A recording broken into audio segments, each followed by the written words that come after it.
Présentation du semestre européen. Le 1er janvier 1999 était instaurée l'Union économique et monétaire.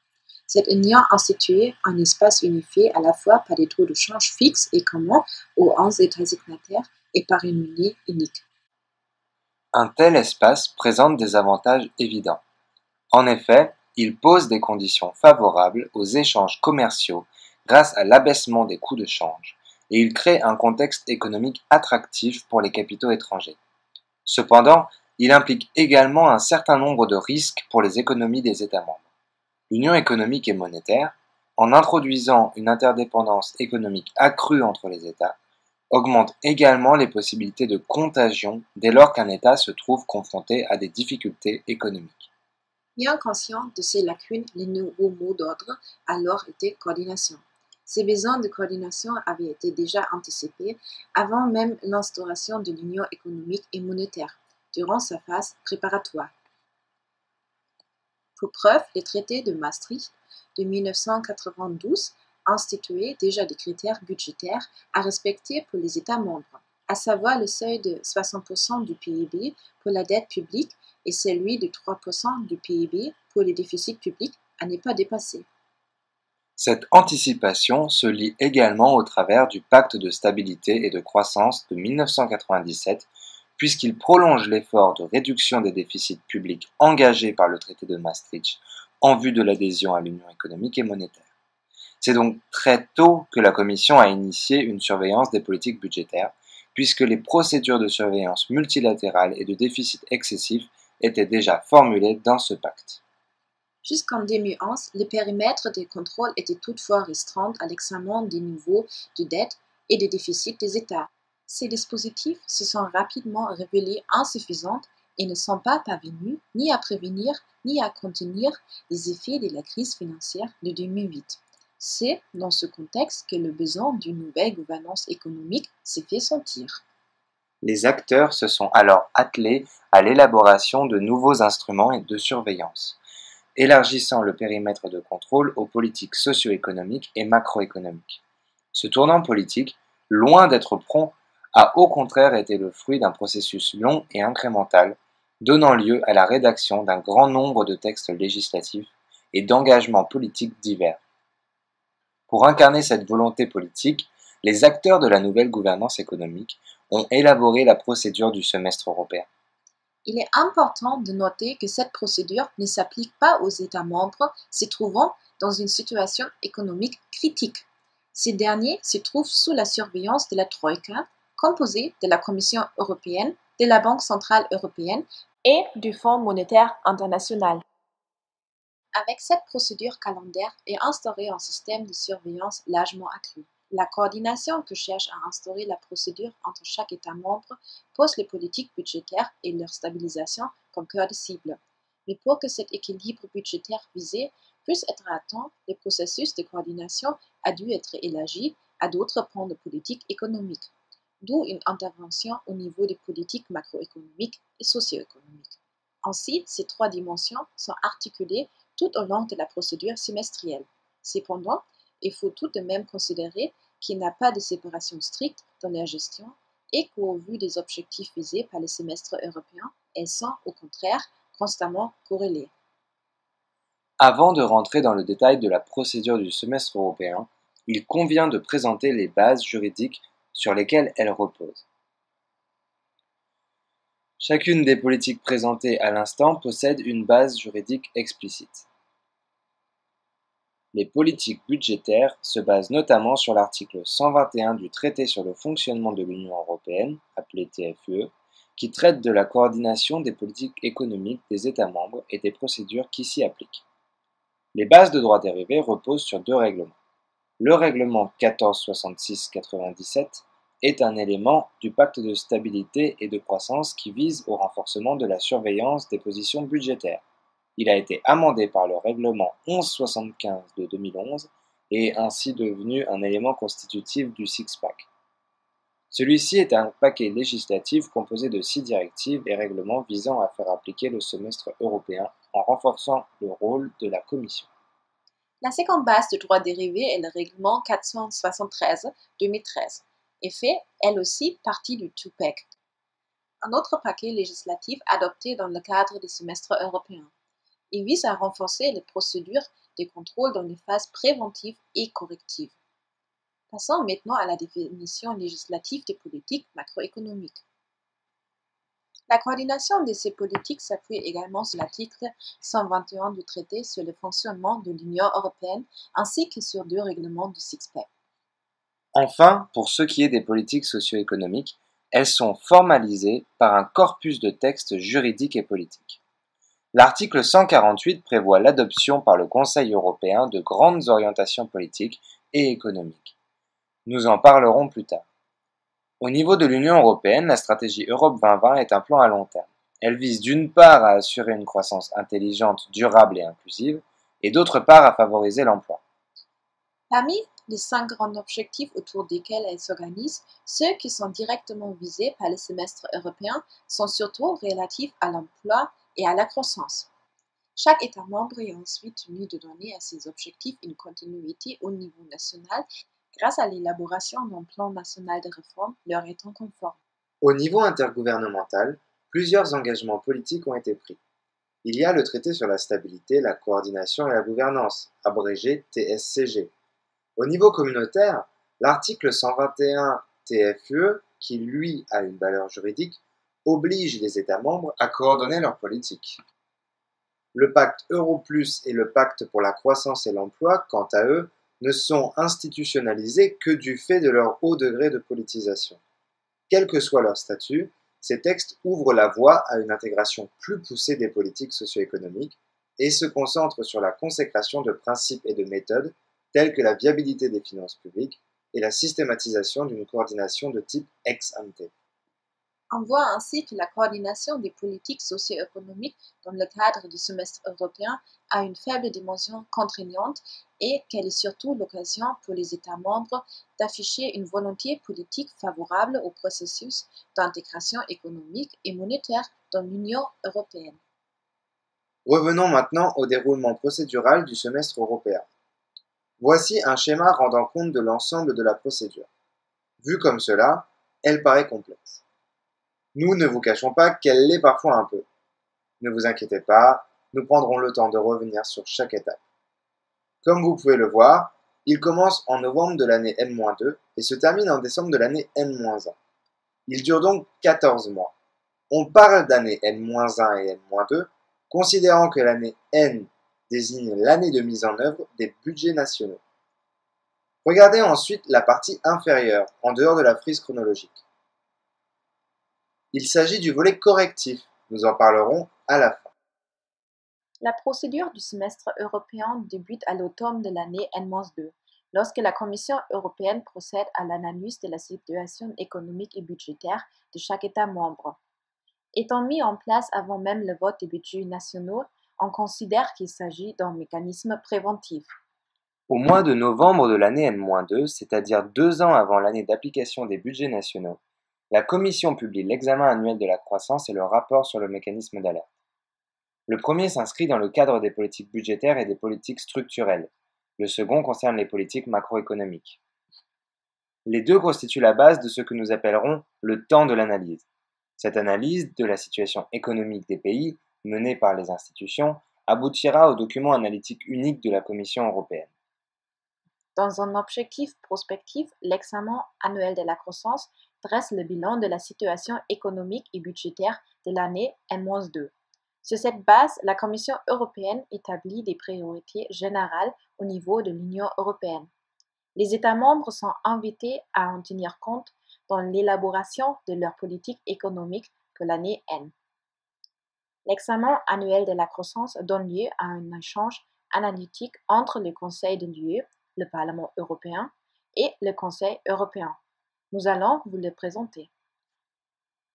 En février, le Conseil de l'Union européenne, sous ses différentes formations, étudie l'examen annuel de la croissance et adopte des conclusions. Parallèlement, le Parlement européen adopte une résolution dans laquelle il statue sur les conclusions du Conseil de l'UE. En mars, le Conseil européen tient compte de ces étapes pour définir les lignes directrices intégrées. Les États membres en tiendront compte dans la réalisation de leurs plans nationaux dont nous parlerons plus tard. En mars de l'année N-1, la Commission européenne publie un document analytique unique par État membre. Nous y reviendrons dans un instant. Attardons-nous maintenant sur la coordination des politiques macroéconomiques. Celle-ci se trouve dans la partie droite du schéma. Il s'agit ici de surveiller les déséquilibres macroéconomiques des États membres qui peuvent porter atteinte à l'équilibre économique de l'Union européenne. En novembre de l'année N-2, la Commission européenne publie donc le rapport sur le mécanisme d'alerte pour l'ensemble des États membres. Elle évalue si les États membres présentent ou non des déséquilibres macroéconomiques. Elle identifie ainsi les États membres qui nécessitent selon elle un examen plus approfondi.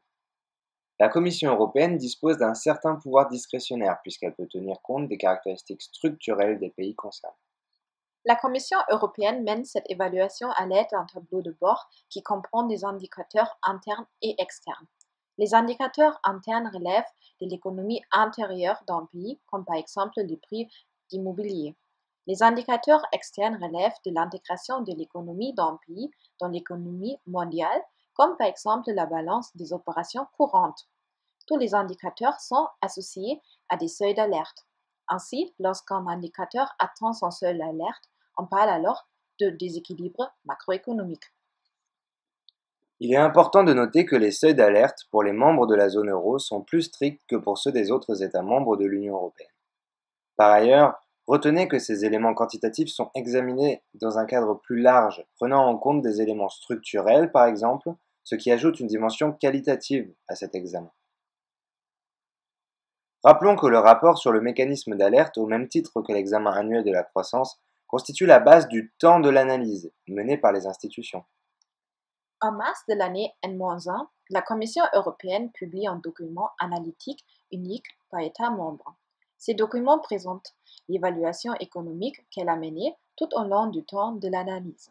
Cette évaluation peut être qualifiée de transversale car elle prend en compte les politiques macroéconomiques, structurelles et budgétaires. Le temps de l'analyse étant terminé, il s'agira maintenant pour les États membres de prendre en compte sous forme de différents rapports l'analyse précédemment établie.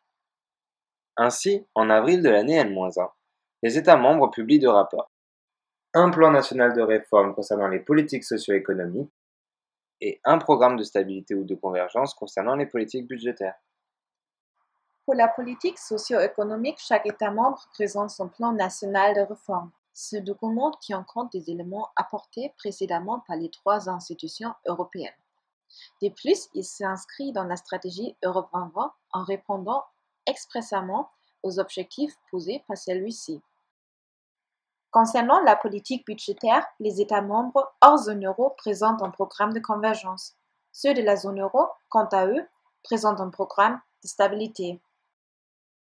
Les deux types de plans sont présentés selon un cadre harmonisé défini par la Commission. Ils projettent un scénario des finances publiques sur 3 ans en tenant compte de la programmation précédente. Ils comprennent des objectifs à moyen terme qui auront précédemment été discutés au Conseil de l'Union européenne. Ils s'inscrivent dans la planification triennale et ont pour objectif de garantir la stabilisation de la dette publique à 60% du PIB. Pour y prétendre, ils instaurent les lignes directrices menant à terme à une stabilisation du déficit public entre moins 1% du PIB et l'équilibre. Dans le cadre du traité sur la stabilité, la coordination et la gouvernance entré en vigueur le 1er janvier 2013, la règle est plus stricte. Elle impose un déficit maximal de moins 0,5% du PIB. Dans l'Union européenne, seuls le Royaume-Uni, la Croatie et la République tchèque n'ont pas signé ce traité. La République tchèque s'est toutefois engagée à le ratifier sous peu. L'objectif à moyen terme, c'est un objectif budgétaire à moyen terme. On a le mot budgétaire est entre parenthèses. Donc c'est un objectif de déficit structurel qui doit être atteint à moyen terme. Moyen terme, je crois, n'est pas défini de manière super précise. Donc ça doit être dans les 5 ans, comme les programmes de stabilité que les États membres donnent. Donc en gros, chaque État membre définit lui-même, mon objectif à moyen terme va être tant. Et à partir du moment où il a défini son objectif à moyen terme, donc ça peut être l'équilibre structurel, donc 0% de déficit structurel, ça peut être un excédent structurel, 1% déficit d'excédent structurel, ou ça peut être un déficit modéré, moins 1% déficit structurel. À partir du moment où il définit cet objectif à moyen terme, il construit par rapport à sa situation budgétaire actuelle une trajectoire de comment il va l'atteindre, à quelle vitesse, combien d'économies il va faire chaque année ou combien de recettes supplémentaires il y a à faire chaque année. Ce que fait les règles budgétaires européennes du six-pack et du two-pack, c'est de dire l'objectif à moyen terme, vous pouvez pas le déjà il faut que vous en définissiez un, et vous ne pouvez pas définir n'importe quoi. Donc, un objectif à moyen terme de moins 5% de déficit structurel, c'est pas légal. Donc, les règles qu'on a mises, c'est que le déficit à moyen terme, je n'ai pas envie de dire de bêtises, mais c'est au minimum un déficit de 1%, un déficit structurel de 1%. Donc on ne peut pas avoir comme objectif d'être sous 1% de déficit structurel. Pour les pays signataires du traité fiscal, c'est moins 0,5%. Le temps des rapports est maintenant terminé. De mai à juin de l'année N-1 s'engage alors un dialogue interinstitutionnel sur la base de l'évaluation des rapports présentés par les États membres ainsi qu'à l'aide du document analytique de la Commission européenne. La Commission européenne évalue les plans nationaux de réforme et les programmes de stabilité ou de convergence présentés par les États membres. Elle propose également au Conseil de l'Union européenne l'adoption de recommandations spécifiques à chaque État membre. Le Conseil de l'Union européenne, sous ses 3 formations ECOFIN, Affaires générales et emploi et affaires sociales, examine le projet de recommandation de la Commission européenne et arrête les recommandations définitives pour chaque État membre. Ces dernières sont ensuite soumises à l'approbation du Conseil européen. En juillet, le Conseil de l'Union européenne en formation ECOFIN adopte les recommandations proposées par la Commission européenne à la majorité qualifiée inversée et selon le principe du comply or explain. Ce principe signifie que les États membres doivent suivre les recommandations de la Commission européenne et s'ils décident de s'en écarter, ils ne peuvent le faire qu'à la condition d'expliquer publiquement leur position. La règle de la majorité qualifiée inversée signifie quant à elle que les recommandations de la Commission européenne sont adoptées sans modification, à moins qu'une majorité au sein du Conseil de l'Union européenne se dégage contre l'adoption. Ainsi, la proposition de la Commission sera réputée adoptée si le Conseil de l'Union européenne ne s'y est pas volontairement opposé. Les États membres doivent intégrer les orientations du Conseil européen dans l'élaboration de leur politique économique et budgétaire. Si, à l'issue du dialogue interinstitutionnel, un État membre ne se conforme pas aux nouvelles recommandations, la Commission et le Conseil de l'UE peuvent réagir. La Commission peut adresser à l'État membre un avertissement. D'autre part, elle peut proposer un dépôt portant un tarif de 0,2%. Le Conseil de l'Union européenne peut s'y opposer à la majorité qualifiée. C'est le principe de la majorité qualifiée inversée. La sanction devient la règle. Notons que le dépôt portant intérêt constitue la première étape de sanctions graduelles. Il pourra, dans la procédure de déficit excessif, se transformer en dépôt sans intérêt ou en amende. C'est justement à ce stade que la Commission peut aussi décider d'enclencher cette procédure. La question du non-respect des recommandations mises à part, leur adoption par le Conseil de l'UE clôture le cycle annuel du semestre européen pour les États dont la monnaie n'est pas l'euro. Cependant, pour les États membres de la zone euro, le semestre européen dure en vérité toute l'année. La phase automnale se déroulant entre octobre et décembre permet une surveillance des budgets plus resserrée encore. Le two-pack impose aux États membres de la zone euro un calendrier et des règles communes en matière budgétaire. Cette obligation ne porte cependant pas atteinte au droit des États membres de présenter un projet destin qui obéirait aux normes nationales. L'État membre doit rendre un projet de plan budgétaire pour l'année N à la Commission européenne ainsi qu'à l'Eurogroupe. Le plan est défini dans un cadre harmonisé et contient notamment une projection des dépenses et des recettes publiques à politique inchangée. L'État membre peut cependant continuer à présenter un projet de budget à destination de ses institutions. Celui-ci ne concerne pas l'Union européenne mais devra bien entendu faire état des mêmes objectifs. La France, quant à elle, rend public un projet de loi de finances, PLF dans sa forme courte. La Commission européenne examine les projets de plan budgétaire. En cas de claire violation des règles budgétaires, elle peut demander une révision en 2 semaines. En novembre, la Commission européenne rend un avis sur le projet de plan budgétaire une fois les discussions de l'Eurogroupe terminées. En décembre, les États membres rendent public leur budget définitif. Cette étape marque la fin du semestre européen pour les États membres de la zone euro et de ce qui est communément appelé le volet préventif. Par la suite, des procédures peuvent être mises en place lorsqu'une défaillance est constatée. C'est ce qu'on appelle le volet correctif.